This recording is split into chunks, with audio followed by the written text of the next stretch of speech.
Hello everyone and welcome to my oil painting class.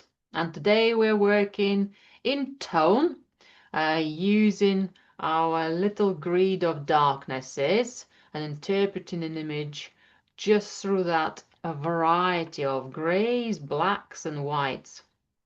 And this is going to be our preparation for colored image for next week as well. So the tasks for today, we're going to do a very quick study in big shapes first. We're going to look for white, most lights, medium and blacks kind of tones. And then we're going to use that little formula. We'll have that little plan. Yeah, it will be our plan. It's our little vision. But then we can vary that range of groups of tones. Right. So what are we going to do? We're going to divide our grid. So I've got a grid between 1, the most lightest, and 9, the most darkest tones. So if I were to group them into threes, okay, I find it easier.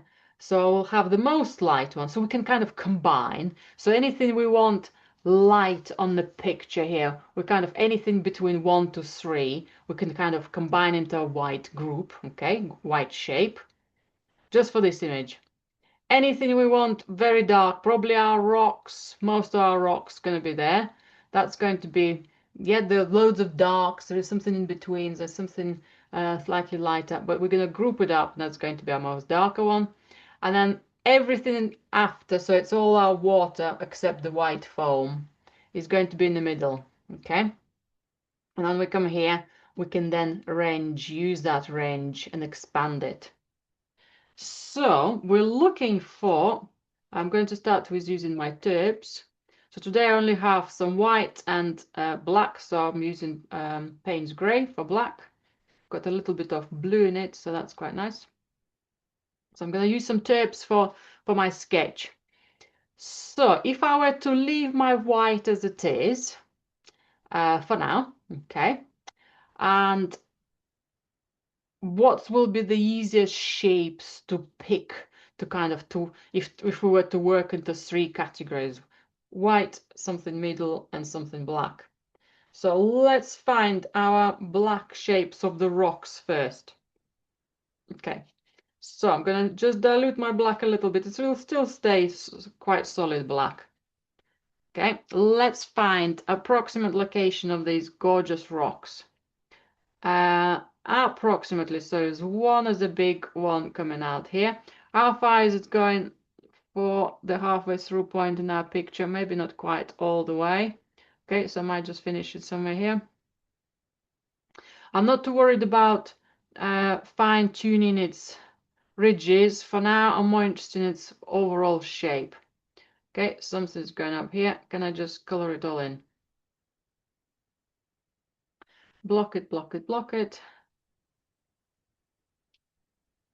Might even put a little bit more black so it's not so patchy or not so pale. Okay, it's a little bit of a nose like shape protruding. Maybe it's going to be too far for me. Maybe it has. I'll just do a tiny bit, lift it off. Okay, some of that. Right, can I see a shape on the right? Only because it's simpler silhouette.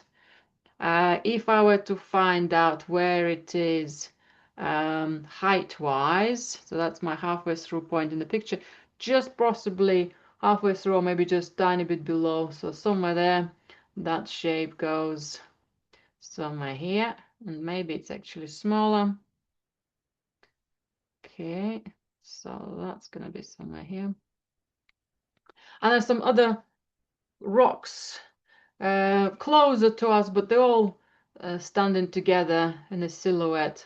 So maybe I'll make it a little bit more interesting. Maybe this one will even come further out. So I'm looking for now exciting pattern for my rocks. I don't want those little pointy corners of kind of the ends of the rocks being all in line, okay, like a vertical line.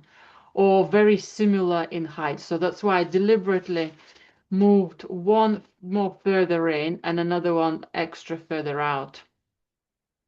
So I'm planning a little more variety in my composition. Okay, next one, let's have a look. I can see this one's central one. Can we place that one somewhere here? Okay,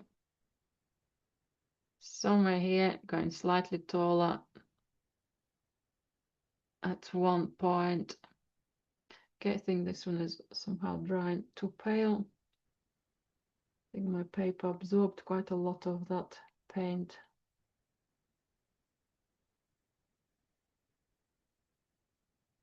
Okay, so that one's there. Right, I quite like this one in the corner. Let's continue with that corner. And then we'll have a look what's left in between and then make a decision how many or how, if we want to use all of them or maybe some of them. Okay, maybe a little higher point.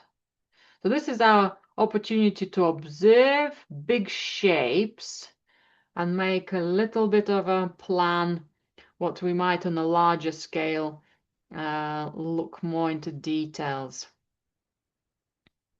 So we have on the picture, we've got open sea, the waves started crashing now, and they're kind of moving about where we can see some of that foam whites. It's calming down here, so the shore is getting less deep. Okay, and here we see a very flat part of water, so that might be a bit of a pool. Okay, so it might be higher up, so the water doesn't get there overly frequently, only when there's a tall wave comes in. So I've got a little calmer water here as well. Okay, maybe something across here. So I'm not just painting individual rocks, I'm trying to group them up. So if this one will link together as a silhouette, yeah, and then it will link together with this one. For now, that's better, okay, because we want to see the whole grouping. Now there are loads more smaller rocks about. That's when I need to make those decisions. Do I involve them? Do I not? How many do I want to bring? I'm still not too sure if I like this corner. I think this element is a little bit of a silly shape. These ones could have some smaller individual rocks. But I quite like the calmness of this. Yeah, if I'll start putting too many rocks and put them all, it just will be too busy. And if I really, really wanted it, when I'm doing a larger piece, I can always bring it after. But this gives me a much more clear composition, clear vision of what's in front of us. Okay. So I might just add that for the moment. Right. So always go for things, shapes you can see better. And if it's too complex straight away in the middle, don't start there. Don't start somewhere where it's a bit more clearer for you. And simplify all the little nuances, all the little details into bigger shapes, combine them together. Right, next step. I'm going to look for my grays.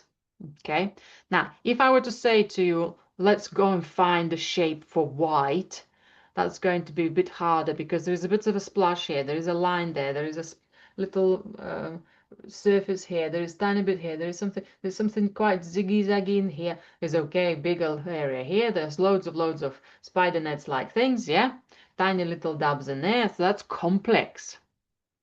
So it's easier to find something more medium darkness, yeah, all of that water. And I suppose maybe that pool of water as well. And all of this could still remain possibly light, possibly we can bring that tone. Let's start from the top of the sea, that medium darkness tone in, and then we'll decide how to proceed further. So I'm going to go for some white. Now, black is very powerful in its strengths, so you only need a little bit of black and quite a bit of white to make the middle kind of darkness gray. Now, it doesn't matter if you go for 4, 5, or 6, any of those options, as long as it's not too light or it's not too dark. So when we paint it next to our black, it's not clashing, and it's not clashing if we're painting next to our white. So what I'm going to do, I'm just going to test it on the corner here.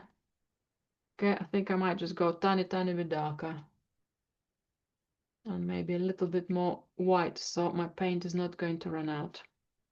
So slightly thicker paint might be easier for us to apply it. Okay, that's good. Right, and let's put it again. Yeah, I think that will do. And this time, if I'll start with blocking the top part of the picture. Okay, that's where my paint will be running out quickly. Then I could start looking, okay, there is a bit of white splash. It's almost have an oval, almost like a Egyptian Osiris. I think it's the sacred cow in Egypt. Yeah, you've got that lovely horns. So that white is almost that size. I might be just a bit shrunk it on the right hand side, but I can bring some white in there after. Okay, or I can even perhaps wipe some of it. So this is a little bit of a plan of possible how much white is going to be left here. Okay. I'm going to get more paint.